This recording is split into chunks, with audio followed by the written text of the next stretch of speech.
We turn to Daf Chesom and Beis, and the Gemara says that Ribua did nothing Migoi Gula Palga. Now, let's take the example of a circle of 24 amma. So then 16 amma, which would be the parameter of the square, and then you add another 8.5 for the extra quarter, and that's how we want to justify Rabbi Yochanan that the round sukkah has to have a circumference of 24 amma. The Gemara says below you. That doesn't make any sense whatsoever. We know that a circle that surrounds a square inside of it doesn't need to be so large. The ratio is going to be 1 to 3. And I'll read to you the note here. He says that according to the rabbis of Caesarea, a circle inscribed inside a square has to have a circumference. Let me read that again. According to the rabbis of Caesarea, a circle inscribed in a square has a circumference which is 1/4 less than the parameter of the square. While the parameter of a square, which is inscribed in a circle, is smaller by 1/2 than the circumference of the circle that surrounds the square. That is, it is less by 1/2 its own parameter, which is 1/3 of the circle's circumference. He puts it another way. He says the circle is 1.5 times larger than the square that's inscribed within it. So if the parameter of the square is 16, then the circumference of the circle, which circumscribes the square, would be 24 amos according to this calculation. And since we must be able to inscribe a square of 4.4 amos, meaning 16 amma parameter inside the circle must be 24 amos in circumference, which is the equivalent of 1.5. And that will give us Rabbi Yochanan's calculation that a circular sukkah has to have 24 amos in the circumference. Below it, we see ourselves that the circumference of the circumscribed circle is not that great. The diameter of the circle is equal to the diagonal of the diameter of the circle is equal to the diagonal of the inscribed square, which in our case would be 5 3/5 amos, right? 4.1 2/5. So the circumference of the circle is 3 times this amount, which is 16 4/5 amos. This is a pella that the Chachmei Caesarea could have made such a mistake. I mean, Tosfos goes as far as to say that the Gemara actually didn't understand what they were talking about. All right. Rabbi Levi Mishum Rabbi Meir Shtei Sukkah Shel Yotzrim Zu Lifnim Mizu. Okay, now we're talking about potters. They make pottery, otherwise known as Kli Cheres, earthenware, and they have one sukkah inside a larger sukkah. And we're trying to figure out whether each sukkah or one of the two sukkahs or 0 of these two sukkahs are a valid sukkah for the mitzvah of sukkahs, and would they be a bias for mezuzah? So the Gemara now quotes from Levi in the name of Rabbi Meir, Apnimis Eino Sukkah, the inside circle, that's where he sleeps the whole year round. And Ein Yeshiva B'Chag HaSukkos Nechsheves Ki Yeshiva B'Sukkah. He says that we need a yeshiva, l'shem yeshiva b'sukkah. But this manufacturer of pottery, during the entire year, he lives in the inner sukkah. He sleeps there, he eats there. Rov Tashmisho, the whole year round, is inside the smallest sukkah. Again, Rabbi Osai, I'm not sure we paskin like this shita, but you should know there is such a shita. I know people that they have these roofs that just move and open up. Could be on a porch, that's okay, but if it's in a house, you have to see the halacha. I didn't check the halacha. Now, the flip side is true with regard to mezuzah. Chayeves b'mezuzah. Since he lives the whole year round and he does all his dira, his residence inside the inner sukkah, therefore he has to put up a mezuzah, the inside sukkah. But the chitzona is sukkah p'turim in mezuzah. That's just the reverse. Why? He doesn't live in the outer sukkah. He just uses that, where he puts his wares or whatever he does. And therefore, when he sits there or dwells there during the course of Chag HaSukkos, that's considered yeshiva b'sukkah. That's not where he lives the whole year round. So we have the heker. It's quite clear that he's sitting there for the purpose of the mitzvah of sukkah. But on the other hand, since he doesn't use it as a dira, the outer sukkah, turim in mezuzah. So the Gemara spells out the logic here of Rabbi Meir and asks a kash on Rabbi Meir. Ve'amai, why do you tell me that the outer sukkah is exempt from mezuzah? You are misrepresenting the laws and the obligation of mezuzah. While it's true that the outer sukkah is not where he lives, but it still is obligated in mezuzah. Why?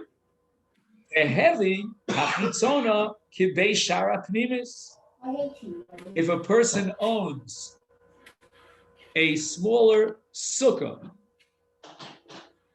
I'm sorry, I'm distracted here.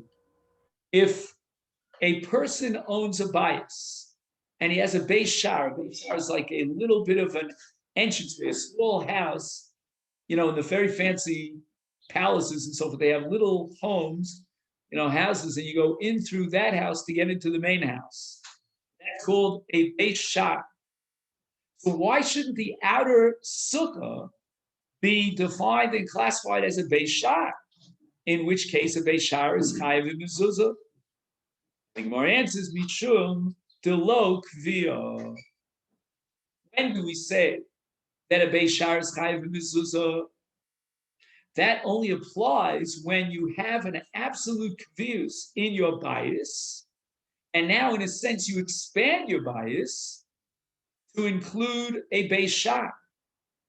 But in this case, you don't have a bias to begin with. The inner sukkah is just a sukkah that he uses very often, but he also has his own house. It's not like this potter has no home. Very often, after an exhaustive day, he'll fall asleep in his factory, so to speak, but he has a home. And therefore, since the inner sukkah, although it's chayav in mezuzah, but it's not chayav in mezuzah as a bias kavua, the halacha of beis shar only applies when it's a beis shar for a bias that's kavua. We learned in the Brisa, ganbach, which is what we call notrikin. It's a kind of an abbreviated form of number one. Sukkahs goyim. Number two, sukkahs noshim. Number three, sukkahs behema. Number four, sukkahs kusim. And the Gemara is going to analyze what's common to all these four sukkos. And sukkah mikol makom, which is some sort of ribui of another sukkah. The Gemara is going to analyze what addition are you adding here. All the above kshera. Ubilvad shetehei mesucheches kil chasam. The Gemara is going to ask why I needed that, but anyway, it has to have the proper skah. So the Gemara asks, "My kil chasa." Rav Chizda v'husha sa l'tzeah. That in all these four sukkos, the sukkah serves the purpose of shade. That shade, shade, not a demon. And the basic critical definition of a sukkah is that the schach serves to give shade.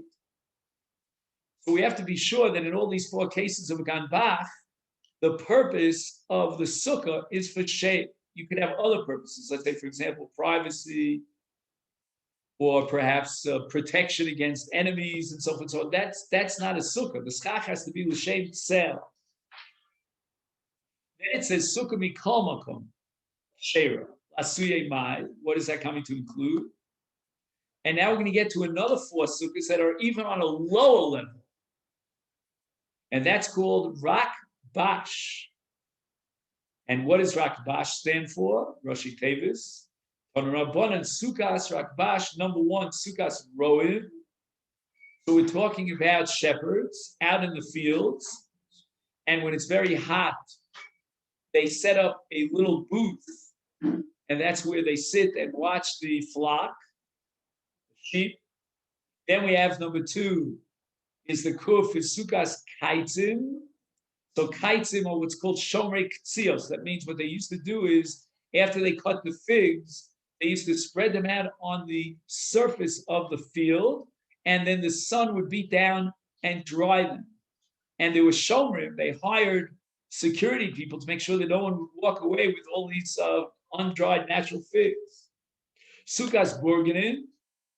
So these are people who set up booths on the outside of the parameters of the city, on the boundaries of the city, and they are in charge of security, and they need a place to sleep at night. And finally, the shin is Sukkah Shomrei Peros. You pay someone to surround your fields. They didn't have scarecrows, I guess. And these were the people who were in charge of watching and guarding over the fields and the vineyards and gardens. In any event, in all these cases, the sukkos were created by a Jew, but they weren't created and structured for the purpose of Chag HaSukkos. Nevertheless, since they are sukkos, you can be yotze your mitzvah sukkah. And then they add sukkah mikol makom sheir. Any sukkah, even something that's lower, on a lower level.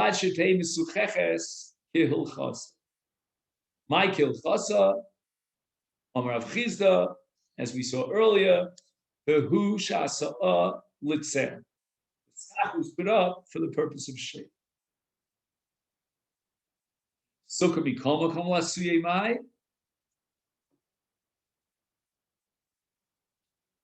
And lasuye sukas ganbach, right? That's the goyim, noshim, behema, and kusim.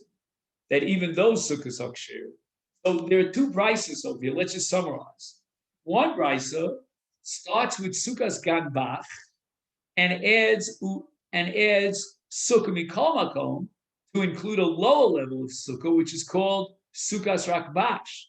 The other brisa starts with sukas rakbash and adds sukkah mikol makom to include a lower level, which is called ganbach. And the Gemara now analyzes these two opinions. Yeah, David? Are all these sukkahs that are kosher, are they temporary dwellings? Hold off for your question for just 1 minute, and then we'll be able to answer it. Oh, so let's go through the two brises. Hi, Tana, according to the first brise of ganbach, alimale ganbach. Ganbach is on a superior level to rakbash. And why is that? And this, I think, will address your question, David. Mishum de kvi. Why? Because all these cases have kvius. What do I mean by kvius? You're talking about, let's call it summer, summer thatches. Is this such a word? A little budka that protects you from the sun and it gives you shade. And during the, did I say winter? I meant to say summer. I forgot what I said. Oh, I did say summer. Oh, good. So during the summer months, that could be as much as 4, 5, 6 months in certain locations. They set up these sukkos for shade. That's called kvir. And therefore, there's a certain element of advantage in these sukkos. And then v'katani mikol makom lasui rakbash de lo kvir. That even a sukkah that's only there for a short period of time, and that's with regard to these various shomrim that move from place to place. So let's say they'll be in the northern part of the field for 1 week. They'll set up this booth for a week. Then they move to the southern side and they get rid of this booth and they put up another booth. So that does not have any kvius at all. Now you may remember that we learned this sugya, I think it was on Daf Vav, that although a sukkah is a diras aroy, but nevertheless it should have a kvius to it. You remember all those categories of sukkahs that we excluded. Do you want to go over that one more time? Okay. Just give me a second. I'll very quickly review that. Yeah, this is on Nafzayin Amid Beis. Amar Abaye, which is approximately, I would say, 1/3 to a half down from the top. And he has a whole list of Tanoim that agree that Sukkah diras kvaba'ina. And therefore we need, according to Rebbe, Dalet Amos al Dalet Amos like a bias. And according to Rebbe Yehuda, we need that the Sukkah should be very high. And according to Rebbe Shimon, you need 3 defanos. It's not enough to have 2 defanos. And according to Rabbi Gamliel, if you put your sukkah on top of a car or a boat and so forth, so that's not called kviyas. So we have that whole long sugya back on Daf Zayin based in the name of Abaye that enumerates all the Tanoim that say that sukkah requires a diras keva. And now getting back to our Gemara, if we're going to compare Ganbach to Rakbash, then Ganbach is much more of a kviyus than Rakbash. So that's that brisa that adds Rakbash as a secondary, lower level sukkah, because it's low kviyah. But high Tana, what about the brisa? The other brisa that has Rakbash, and then under the principle of sukkah mikol makom, it adds Ganbach. So apparently Rakbash has a quality that makes it superior. I'll leave away Rakbash. What is superior about Rakbash? To b'nei chiyuva ninu. Because who put up these various sukkahs? Jews. Jews who had a job in security. They're being hired as roim, to protect the fields of Jews. So that's called b'nei chiyuva. They're obligated to the mitzvah of sukkah.